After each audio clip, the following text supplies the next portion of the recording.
Christian, welcome to the podcast. What would be a win for you with this conversation? I guess opening people's ideas about running at obstacles instead of away from them, whether that's an obstacle on the course or whether that obstacle is starting a new job or a new relationship or whatever it might be. Love that. One of my good friends says doing hard things on purpose. I love that. That's perfect. Yeah, awesome. I wanted to start off with some rapid fire questions. What is the toughest obstacle in a Spartan race? That's a little subjective, but probably the latest iteration of Olympus is something people struggle with a lot, and Stairway to Sparta because of the height limitation factor on that. Those are two that I get the most questions about people failing. Right on. How much training is recommended before a Spartan race? So if your goal is to win, whether that's your age group or like the pro or elite category, you do have to dedicate a lot of time to it. If your goal is to go out there and challenge yourself, I almost urge everybody just to get off the couch and show up to the race with no expectation of what they can do, just to see like what the human body is really capable of when you set an intention and make a decision that there's no way out. Awesome. Well, that just happens to be, I don't think you necessarily know this, but I'm actually doing a Spartan race on Saturday in That's Colorado awesome. Springs. And I have not done, so I just moved to Colorado, and a group of guys that I know just happened to be doing the one down in Colorado Springs. So we're doing the Beast, and I've done no specific training. I've been doing CrossFit off and on for the last 15 years, and I Mhm. stay in pretty good shape, but I haven't been running and I haven't been doing any specific training. So we'll just see how it goes. So it's temporarily very exciting for me to talk to you today, just a few days before the race, and I'll let you know how that goes. So if I were to train, what is the best way to build grip strength for obstacles? So grip strength is one of those things that I think are best developed with habits that we can create, not just with the 1 hour of the day that we're training. For instance, I'm going grocery shopping when we get off this call, and instead of pushing a cart, generally I'll grab two baskets. So I'm Okay. holding the baskets in my hand. I park as far away from the entrance of the store as possible, so you don't get door dings. But also now I'm carrying my bags the longest distance, right? So I farmers carry with intention any opportunity I get. So instead of looking at things like, I have to move this, I'm like, oh, wait, opportunity. I can work on grip right now. I love that. And then, In public health, we used to call that stealth health, like especially in nutrition, like sneaking in, ground up broccoli in your kid's yeah, smoothie or whatever. Yeah. yeah, stealth health. That's a great one, actually. I probably will end up using that at some point and forget to give you credit, but There you go. There you I, go. Well, I I heard it didn't create it. firsthand. I'm just perpetuating. It's just, doing, I mean, and that's one of the things people have always asked me, like, like the last 20 years, like, Michael, what are you training for? And I'm like, I'm just training for when I go on vacation. I was just organizing a trip to Seattle in August, and my buddies are like, there's this thing, we could do it 19-mile hike. We could do it in a day, or we could camp, but it's like 15 hours or more. I'm just like, fuck yeah, let's do it. I'm not deterred by that, but there's not a lot of people, as you said, they can just get off the couch and do, an all day hike like that. So I want to be able to enjoy the body that I have. Obviously, there's an upper body strength component. We were just talking about grip. How much is upper body strength versus endurance important in even just completing a race? So it all goes back to the individual's goals. I think the upper body, I don't want to say upper body strength, because that would be like that would kind of give people a misunderstanding of what's really going on. But I would say let's just divide upper body and lower body. Even if you're walking obstacle to obstacle, but then when you get to the obstacle, you can clear it, you still have like that hero feeling, right? Mm, And to be able to get through all those overhead obstacles, even if you walk there, does require a lot of grip endurance and does require a lot of core strength and core mobility, the ability to swing your legs left and right or forward and back in huge pendulum swings. That gives you the ability to get from one section of the multi-rig to the other. So it's, the upper body grip strength is something that I feel like is overthought of. The only things that actually require you to strength in grip is like the rope climb, which you're holding like this, or the Herc hoist. Everything else is like grip endurance. You can do both the multi-rig and the monkey bars without ever closing your grip, right? You can just do it like with a shelf, like cooking your hands in there. But those require a lot of lower leg movement. All of that comes from the abs, and it's those swings that allow me to like skip pieces of the obstacle and fly from one side to the other. So if if you're out there to have fun, probably getting through all the obstacles is the most fun. And then the lower body aspect of it, you're climbing, you're running. For me, like when I'm trying to create like this open wave hero situation for my clients, it's giving them the ability to run obstacle to obstacle at a pace where they can conversate with their teammates, with their friends, without having to walk, not running fast, not competitive, but being able to run from obstacle to obstacle and then being able to check every obstacle off the list and crossing the finish line. For some people, that is like the ultimate victory, right? If you're in Totally. the office all day, that is a monumental win to be able to say, I ran the entire Spartan race. I didn't walk any of it, and I made every single obstacle clean race. So my goal is to be a part of checking those things off of people's list on their journey. I Right can't do the on. work for them, but if I can be their guide to checking those items, I that's my goal. Right on. Well, I'll just ask one last kind of short question. As a rookie myself, what's one rookie mistake Spartan racers should avoid? Wearing cotton, like cotton socks. If your feet get wet at the very beginning of that beast, your feet are going to be very chewed up 5 hours later. Yeah. And it'll probably take you your first time, potentially 5 hours, right? So you have to be like in the mindset of this could take 5 hours. If my feet are wet for 5 hours, what kind of damage am I doing? And that also applies with like shorts and t-shirt. If you're wearing a cotton shirt and it gets wet early on in the race and now you're like rubbing wet cotton on yourself, that's how I see a lot of people's weekends ruined is just by not having had the information on what to wear. Gotcha. And sometimes you just have to go through like a rough one Yeah. to just be like, all right, I'll be more prepared next time. The other place that being ill prepared ruins people's day is a lot of people show up and on race day they'll be like, oh, I got this gel and I got these like energy gummy bears or whatever, and they have not used them at all. And there's a very like in the festival area, there'll be a lot of porta potties, but once you're out on the course, that is very limited, right? And they're not actually for you when you see them out on the course in the middle of nowhere. They're for the volunteers that are stuck at that obstacle all day. Not having tested the fuel source goes bad for people very often. A lot of Sure. that stuff that works great because it has like a ton of glucose, but also like if you're not used to eating that and digesting it, like it could lead to a bathroom disaster, or the other way, or you could have like stomach cramps and vomiting. Either way, your stomach being a-okay goes a very long way on race day. So Yeah. no trying new things, and don't wear cotton. Also, no trying new shoes. That's probably Mm. another thing is I see people buy shoes at the merch store in the festival area. And if it's a shoe that you already wear and that you know that they sell them at the store, that's cool. But I would not want to get used to a shoe the day of the Spartan race. Great advice. Yeah, I'll take all that into consideration. 100%. Awesome. So actually, the last one is if you were, I want to dive into you, but if you were a boxer or a fighter, what would be your walkout song? True Believers by the Bouncing Souls. Nice. Good choice. Awesome. So Christian, tell me who is Christian Bizzotto? Oh man, I guess that's like a book. If you opened it at the beginning, that character is probably a little different by the time you get to the end chapters. But I'll answer that a little bit with why I'm an obstacle course racing coach. Sure. If you've seen any of the content that I put up online,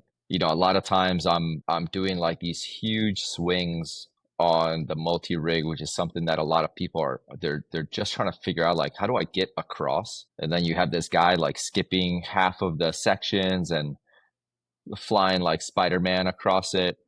It's important for me to make those videos because where I came from, I was not a gymnast. It's not that I can do those things because I had like this fantastic upbringing of like agility and sports. I raced mountain bikes when I was a kid, but then I, gained a bunch of weight. I weighed 300 pounds like when I got in my accident. And, I want to make those videos because I really want to show to the world like this is what you are capable of. I know because I am that guy that used to be 300 pounds. I am that guy, like for months I had to walk with a walker. I broke my neck and my back. Like I have every excuse to not be doing this. And I'm not doing it to impress you. I'm doing it to impress upon you that everything is a pattern. If you just make a decision about what it is that you want to become and believe that story, you can define the patterns that you will become exactly that, and I think that is what,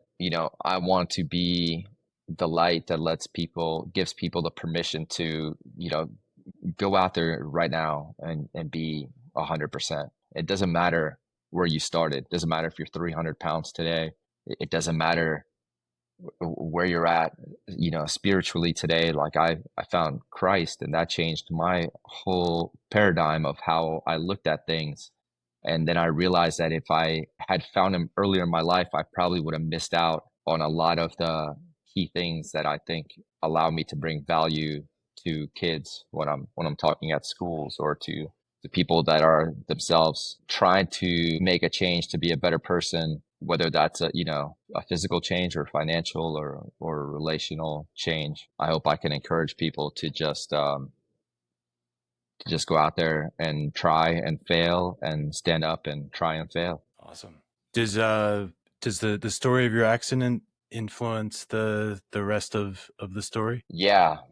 I was Memorial Day weekend. I was going to watch a UFC fight at my friend's house, Rampage Jackson versus Chuck Liddell. And I got in a bad motorcycle accident. I broke my back and my neck and my hand, the shoulder, opposite foot. And I took my body for granted all the time. And I was a very ungrateful person, like looking back at my past, I was always thinking about the things I didn't have and the things I was lacking in when I was taking for granted the one biggest gift I had, which was like this body that I could manipulate to become whatever it was that I wanted if I had just made the investment in time into that. And it wasn't until like I was laying up in bed in the middle of the night and wearing a back brace, and I couldn't go to the bathroom by myself, and I can't sleep, and I'm watching like Baywatch reruns because it was like the only thing on, and I couldn't reach the remote, and these guys are running down the beach, and I lived like a mile from the beach, and I hated going to the beach. I never went to the beach. And while I was there, not able to go to the beach, I was like, man, I just want to run the beach. Like that's what I wanted. And as soon as I was able to, I started walking the beach. And then one day I was like, I'm going to run from one garbage can to the other. They're like 50 feet apart, the garbage cans on the public beach. And I ran that 50 feet. I was so out of breath. Like I thought I was going to die. And then I started running one garbage can, walking one, and run one, walk one. Then I started linking up the garbage cans together. I was listening to like Anthony Robbins tape every morning, and I was running down the beach, this big fat bald tattooed guy, and verbally affirming out loud, I am fit and strong. I am fit and strong. And people must have been like, this guy is crazy. Like this guy has completely lost it. At the north end of the beach, there was a golf course. And one day I ran all the way to the golf course. That was the farthest I had run. And I walked back to my car completely exhausted. And I get in the car and I reset the mileage on the truck, and I start driving up the road, and I'm like, oh, here we go. Like I'm past the half-mile mark. I'm not at the golf course yet. And then it goes a little further, and it's like 7, and then 8, and then 9. And I realized, like right before the golf course is a mile. And I pulled over right before getting to the golf course and just broke down into tears because as silly as it sounds now, like I was in disbelief that I had the ability to run a mile, and that mile became many miles and became, 5Ks and 10Ks and marathons and ultras. And all of that came from that accident, like I started an organic mattress company because I realized how important sleep was through through that accident. We learned like how bad the mattress industry is, like all the chemicals that we sleep on every night and how toxic that is to our bodies. And so through my recovery, my family went into like the mattress business, and now we have like a thriving mattress company. That was a blessing from that accident. That's awesome. So you started doing longer and longer distance running. What took you from that to the obstacle course race world? So I ran every morning. I moved to Miami like a couple years after my accident, and I lived on the beach, and I would run the beach every morning. Not like necessarily like as a training thing, but just as like a visualization time where I would play through like my entire day, whatever meetings I had, whatever was coming up. I would do that running up and down the beach, and then I would go to work, and I would just be like dialed. We were building out some fintech at the time, and while that was like super exciting, like I was super engaged in the company. And then as everything was kind of built out, and it was just going to work every day, I found myself. I couldn't wait till 5 o'clock so I could go to CrossFit and coach CrossFit for free. Like I was like the intern CrossFit guy, and yeah, that's when I realized I was like, I probably am no longer like of super high value to this project because it was my first time like being an entrepreneur that I was checking to see what time it was, and that doesn't work when you have a startup, So I get into fitness. At CrossFit, became friends with this guy Laz, and he's like, "Oh, we're doing this race, the Tarzan Cup." He's like, "You should come with me because you run all the time, and there'll be like walls and ropes to climb." And I was like, oh man, that sounds awesome. It was through like mountain bike trails that I was familiar with because I'm into mountain biking. And I went to that event. It was very fun. I split my head open, 66 stitches. It was like a complete mess. And I was like, I can't wait for the next one. So that's how I got into the obstacle course racing. That race was like a 5K. And then I did a few 5K different obstacle course races, did a 10K. Then I did like my first Spartan. And then I reached out to Spartan Race. And I was like, is there like a certification for like Spartan coaches like we have for CrossFit? And they were like, yeah, it's actually tomorrow in Tampa. And I'm like, oh, that's only like 4 hours away. Let me drop everything I'm doing right now and drive to Tampa. So in like September 2014, I drove to Tampa and met Dr. J and became a Spartan coach. And then the increasing distance and stuff was not necessarily like I didn't have goals of going any further or anything. It was just, we would do all these supers and beasts and sprint races, and I wanted to do a Spartan Ultra just to get the belt buckle because it's a belt buckle instead of like a medal. And then after doing the Ultra the first time, I was like, oh, we're traveling to these races anyway. We may as well stay out here the entire day instead of just like running the beast and being done. We get to do like the beast twice if we run the Ultra. So we started running like the Spartan Ultras. Right on. So you mentioned before, a lot of what you do as a coach is training people beyond just the race course, right? Like the lessons they learn along the way. And, people say how you do something is how you do everything, right? So Correct. Yeah. how does obstacle course racing prepare other people for like other aspects of life? It's the obstacles on that course are just metaphors for things that are happening in life. If you sat down with a notebook as you went through every aspect of your day, there are things that might show themselves that are challenging that you will just like, I can just like flow in a different direction, which, going with the flow is cool, path of least resistance, but also like, it's through challenge that we can create that like amazing things happen, and like one of my clients right now, he's a restaurateur, and in the last 2 years he's lost 100 pounds, opened 5 restaurants. Like he's a completely different person. The greatest satisfaction is being with him when he is competing. And the first time after COVID, we showed up at an event he was competing at, and all of these people, his former peers from only 2 years ago, were like, oh man, you look familiar. You look like this guy that we know. Are you related to him?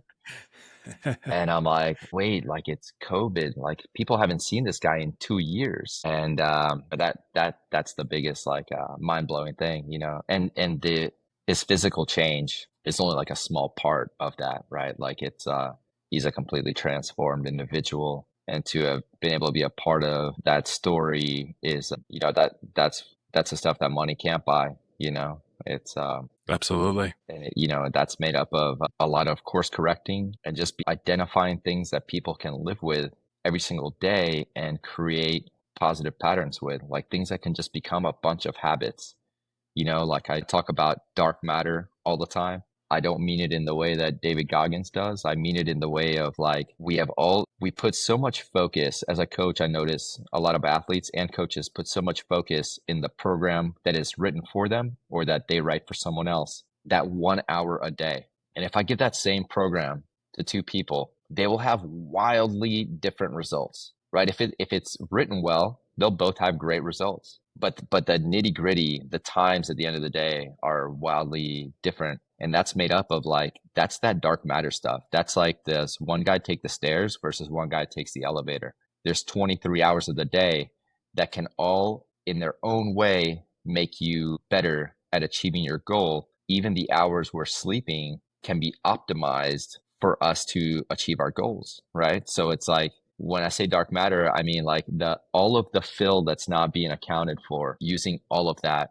to be advantageous to reaching our goals. I love that. Yeah, in my coaching, I talk about kind of branded as the anti one size fits all, right? But I Mhm. think we talk about like over the last 10 years, like what brought you to here. But sometimes we ignore the things outside of the training, right? It's like we're presented with this avatar, right? Write a program for them. But Mhm. then as you said, like that's a few hours of training and it doesn't, a lot of training programs, whether it's CrossFit or whether it's, it's something like what you're doing doesn't emphasize, might talk about like, here's what you should eat, right? Like CrossFit has the, nuts and seeds, little grains, those kinds of Yeah, things, right? But you could have a whole group of, a whole gym, eating that way and doing some things, but it's all those other things. It's those things you don't even think about that really move the needle. it is. Although, because you mentioned CrossFit, I do think CrossFit did something incredible in terms of creating a culture that are trying to, maybe more in CrossFit than any other aspect of recreational sport. I'm not saying like the CrossFit pros, like the way that people play pro anything else, you Totally, know? totally. I'm saying like the person who, like, I owned a CrossFit affiliate, like the people that came to my CrossFit, like none of them were trying to go to the games. But that culture of CrossFit is a bunch of people that are going to check their macros, which you won't see like at the tennis court. And all of these people that are like, oh, now I ice bath and then I sauna, which you probably don't see when people are going to play softball. Right. Right. So it's like CrossFit really created, I guess it made it okay to be obsessed with something that is so fundamentally good to be obsessed about. I hear people all the time give me stats about, whatever it is, baseball or something. And I'm like, you don't know this much about yourself. And you've studied all of this shit about other people, It's, but CrossFit, I think, did a wonderful thing of creating a culture of people wanting to be as elite as their body allows. Yeah, I love that. I mean, I think one of the things when we look back over the last 30 years, you had step aerobics, you had jazzercise, you had Billy Blank's Taibo, you had TRX, you had P90X, right? You had all these things that had Hmm. about a shelf life of 5 years, right? Yeah. 3 to 5 years. And last year, CrossFit kind of, I don't know if they actually celebrated, but I like to say they celebrated like 20 years, right? It was started in 2003, in Santa Cruz by Greg Glassman, right? And he's Yeah. no longer with it, and it continues, right? But Tybo wouldn't work without Billy Blanks, and these Correct. other things wouldn't work without their founder. And I mean, whether it's a culture or a cult or a movement or whatever, right? It's continued. And I mean, I've been a CrossFit coach. I started doing CrossFit off and on in 2007. So when there were like fewer than 50 boxes around, Hmm. around the country, around the world. And I think one of the other things that it does particularly well is, as you were talking about, challenging people, like as a coach, when someone walks in and it's rope climbs, right? And someone's like, I don't know how to climb a rope. And then, they're not necessarily going to do it in the WOD that class, but you teach them the basics, you teach them a scale or whatever. And then they come back and they, perfect it over time, right? Master it over time. And then next time it comes around, they can do rope climbs, right? And as an adult, there's not a lot of things that were like, I don't know how to do this. And now I know, now I've mastered it. And now I can do it every single time it comes up. So I think that's pretty cool about it. It is. Maybe I need to open another CrossFit. No, totally. And what, like, to what you said, Glassman is gone and CrossFit keeps growing. And I think it's a wonderful thing. I know there's a lot of people that kind of hate on CrossFit, but I think fundamentally it started a revolution for the better. And I know he's like a canceled individual, and I don't know like what happened with that because I was out of the loop when all that went down. But you can't throw the baby out with the bathwater either. Like, he is literally the person that created that culture. Like, it's not like the CrossFit Journal changed. Like, his ideas are fundamentally what created that culture. So without him, we would be at a great loss. Totally. I also like to say, I'll say, since you said he was canceled, I'll just say something that's sometimes other fads don't want to hear. But, when we talk about like bar and Pilates and Orange Theory, and I'm naming names now, but, I judge a program by, and I think Spartan is this way as well. People that are training for this result, right? If you're training for a year with that in that modality and that discipline, right? It should look like you're training, right? And if you do bar classes or Pilates or whatever, like those are things that, in my experience and understanding, were meant to supplement the regular training that those individuals were doing, whether it was dance or it was, whatever. And yeah, you'll get great core strength and you feel the burn in your glutes when you're doing bar classes. But ultimately, you look at someone that's doing that like 5 or 6 times a week, every week, for a year, and they don't look somewhat like someone that's been doing CrossFit or Spartan race kinds of training for a year. You know what I mean?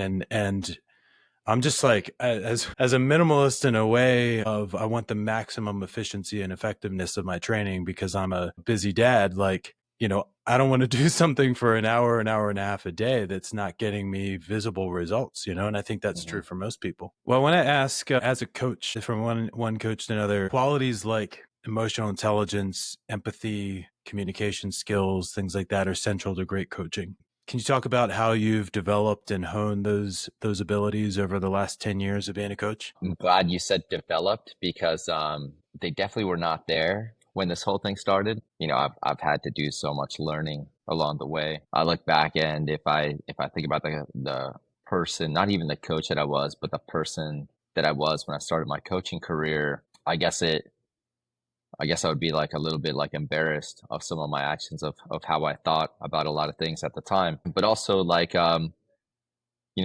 was ignorant about a lot of things. I just didn't know what I didn't know.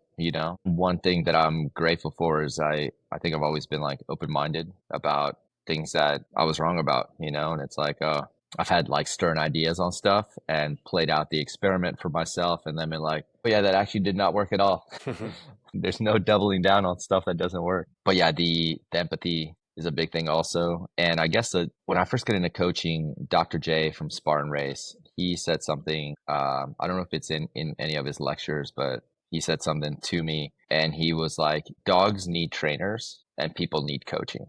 He's like, as you get into this journey, he's like, you don't want to be the guy counting somebody's reps in the gym while they're doing like 15 sit-ups. He's like, you want to be able to count how many lives you've changed over like the last 10 years. And I think you really get to know people, seeing like their wins and losses. And you get to know a lot about yourself also, seeing those wins and losses in other people. Absolutely. Is there something that stands out around how you've learned about yourself? Like working with a specific, challenging athlete that comes to mind, or just. I have 2 daughters. One of them is 6 weeks old, and one of them is 17 years old. So there's a huge gap there. But my oldest daughter, when she was 9 years old, she did a 24-hour race, and it got a lot of media attention, some great attention, also like some super negative attention. And this guy like did a podcast, talking about my daughter.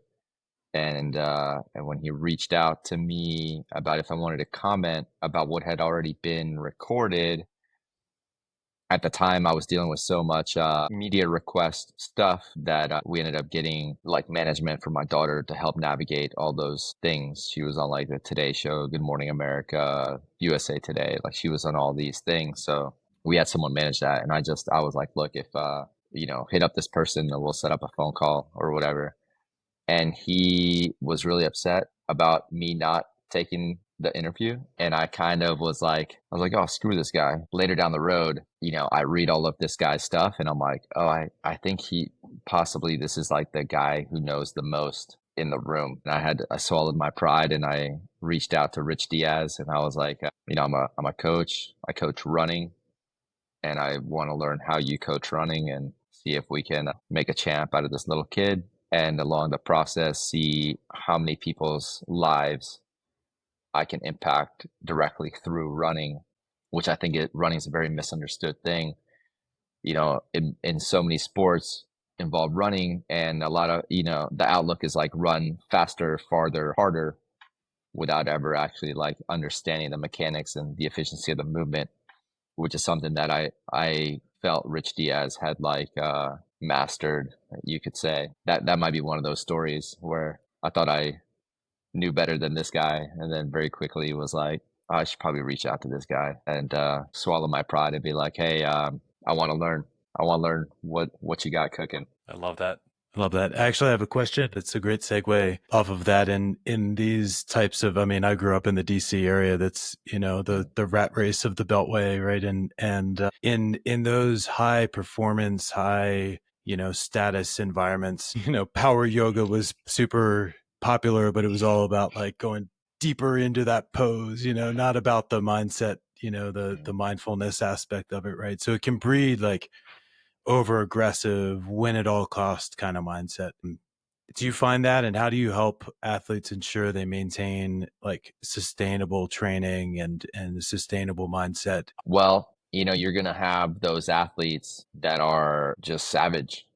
And when you hear like Mike Tyson, watch old Mike Tyson videos, you were not gonna tame that guy, right? Like he was an animal, and I'm grateful that I get to work with some people that are animals, and and I do work hard to keep them in line. I think the one way to keep someone like that in line is having goals, and identifying like on the calendar for the gentleman I'm talking about right now, for this season, we have 6 races. And the goal is those 6 races. So not taking the recovery day, that could take you a bunch of steps away from reaching the goal of any one of those races. Throwing a race in between those races could damper one of those races, right? So it's having like really outlined goals, not an outlined program, because I generally don't write programming longer than like 2 weeks in advance because your life is always shifting, and if you're sick this week, there's no reason not to change what we had planned because you're not going to output this week. If a girl is having like that time of the month, like let's account for that because now we have like less available blood to get the job done, right? So it's not writing the programming out long, it's having the goals defined out for like a year, and that keeps people like really in line because it's like, hey, like every hour of every day is going to bring us one step closer or one step further from that goal. These are the 6 things we decided on. That's exactly what we're doing. Yeah, I love that. One of the things I think a lot of people struggle with in athletics or personal life or professional life is clarity and having a dozen goals, right, for the year or whatever. And if you have more than I totally understand having you could have a dozen races on the calendar, but you really only have 2 or 3 goals because none of Yeah. them are priorities if you have 5 to 10 goals, right? Mhm. Yeah. You mentioned the differences between male and female training. Is there anything that you incorporate when you're working with female athletes? A lot of times, and my background's in science and physiology, and a lot of times in clinical trials or fitness, science experiments, women are not equally represented. And so there's, I think it's we just don't know as much as a scientific community about training women, and should there be differences, and that may be a question in itself. But I Well, think you've worked with probably lots of women over the last 10 years, so I'm curious. I have, and I've worked with like a lot of women one-on-one coaching and really got to dive in very deeply into their success story. And I think one of the things that is most overlooked, which you wouldn't think because it's such a prominent thing in society, is it's almost like a guy coach does not take into account at all that girls are on a menstrual cycle and they're going to output different for like one of the 4 weeks every month. That's just, it is what it is. I didn't come up with that because I was like a scientist. Like I'm a father of a girl married to a woman. You obviously see that these are patterns that they're going through. So to not plan around that and to just pretend like, oh, just deal with it. That is, it's not tough love. It's just not getting the job done because you're asking the body to do something when the body's like not as ready to get the job done as possible. And I think that's a big, to me, like that's a huge deal. That's something that has to 100% be accounted for. And I think the results are 100% different when, you can't plan when race day is. So if race day falls on that day, you just have to deal. But you can plan all the training days leading up to that. And it would just be like, I guess, negligent not to plan that in my mind, like to not think about those things is like, doesn't make any sense. Totally. Yeah, a good friend of mine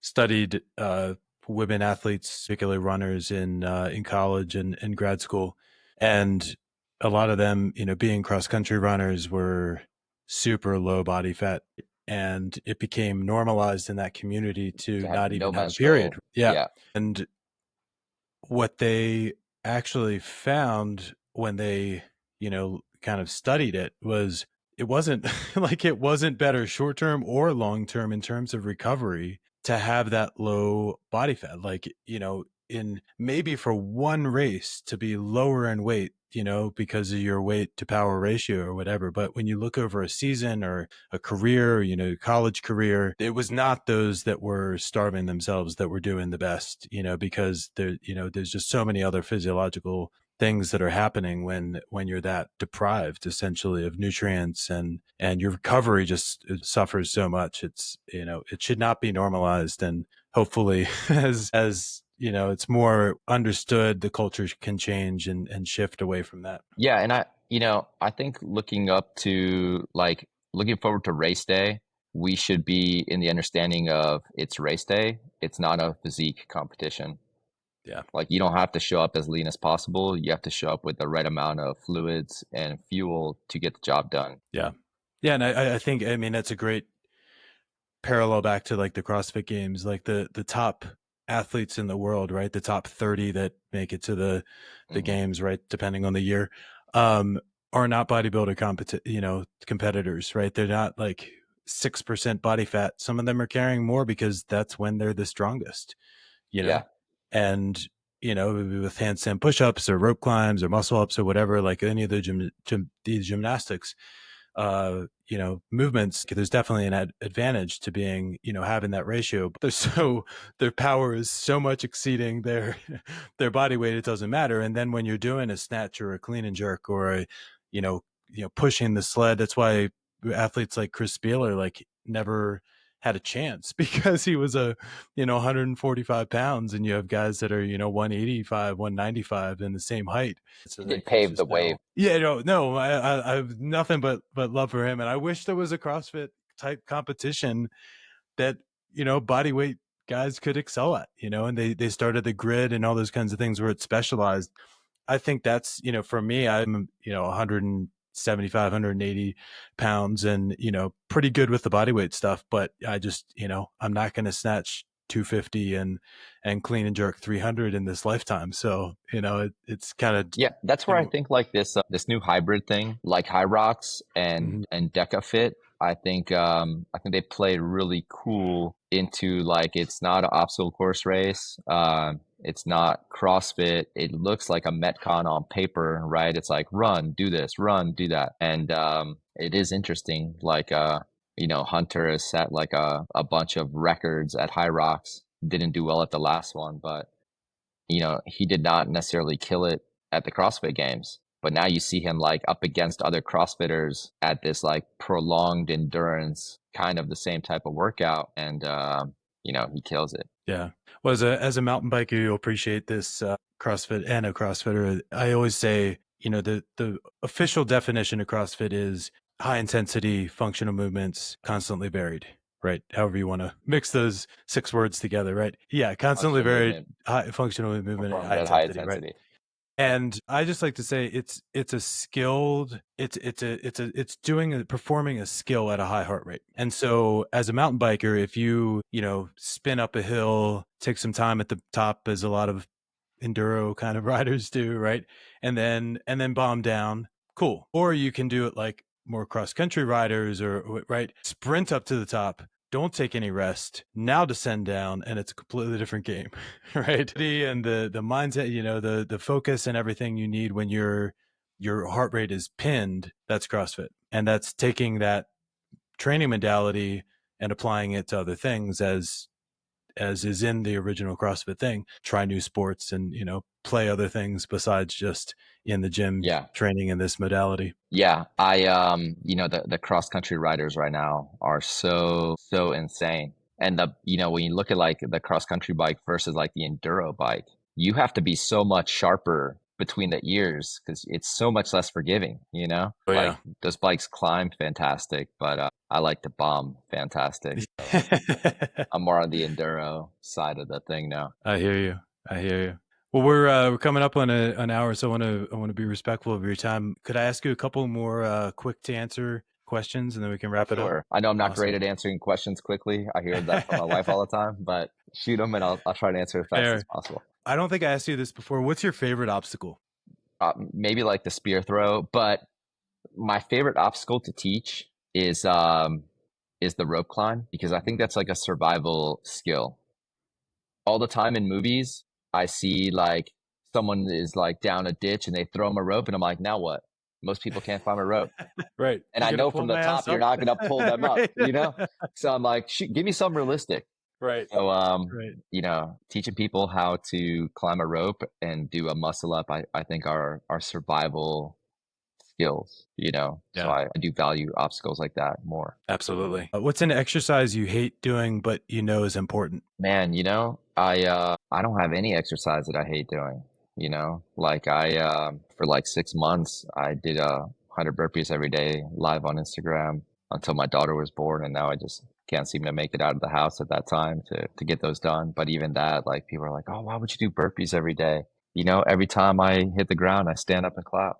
It's I think my answer to that is skewed because I spent a bunch of months of my life strapped to a bed, not able to move. So I'm so grateful that I can do any exercise, that I don't have one that I dislike. But I know Love for that. a lot of people that's burpees, and burpees are my favorite. Yeah.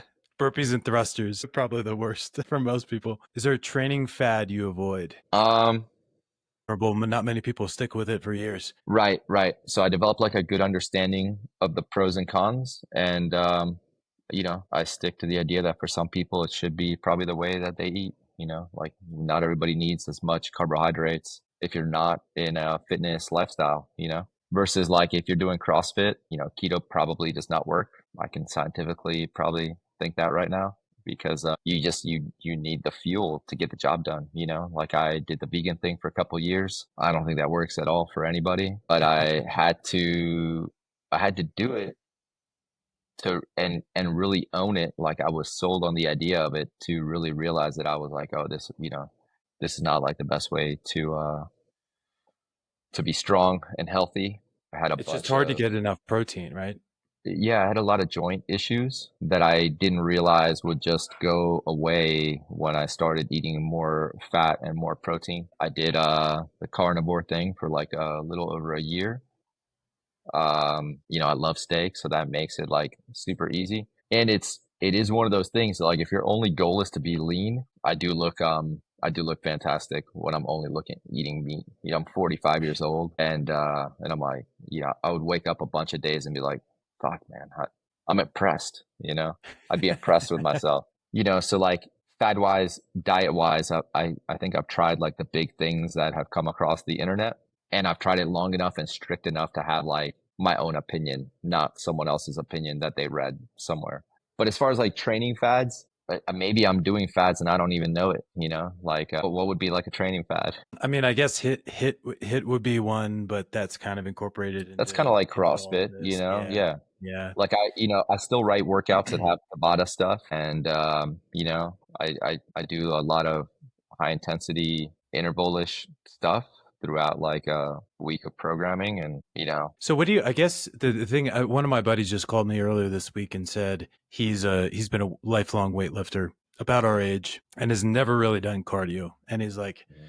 okay, I'm listening to Peter Attia and he's talking about, a lot more zone two and longevity and those kinds of things, so he has an assault bike or an echo bike in his garage. He has a great home gym. And he says, okay, so 3 days a week, I'm doing like an hour on the assault bike. And then I'm doing, what Peter Attia calls like VO2 max kind of training, I guess that's what that in his words, which is like 4 by 4 minutes with, I think, 4 minutes in between. Right. It's And like it's in my notes. okay. And I said, how about Tabata? Like that's one of the buttons on the thing, and he said, well, I'm afraid that intensity is going to impact my lifting. And I said, John, why is your lifting so important? He said, Michael, because that's my identity. There's a lot of there's a lot there we Mm. could unpack, but I was like, I I think if just if we stick with the training side, I think, if you start off even with 10 seconds on, 20 seconds off for 8 rounds, and then we go 20 seconds on, 10 seconds off, and then we do a double in 40 seconds on, 20 seconds, whatever. And the intensity obviously decreases the longer, you're pushing. But I'd like to see you acclimate that to it doesn't impact your lifting. Right. And I Hmm. don't think it would take more than a couple weeks where you're like, yeah, I did that and I also lifted fine.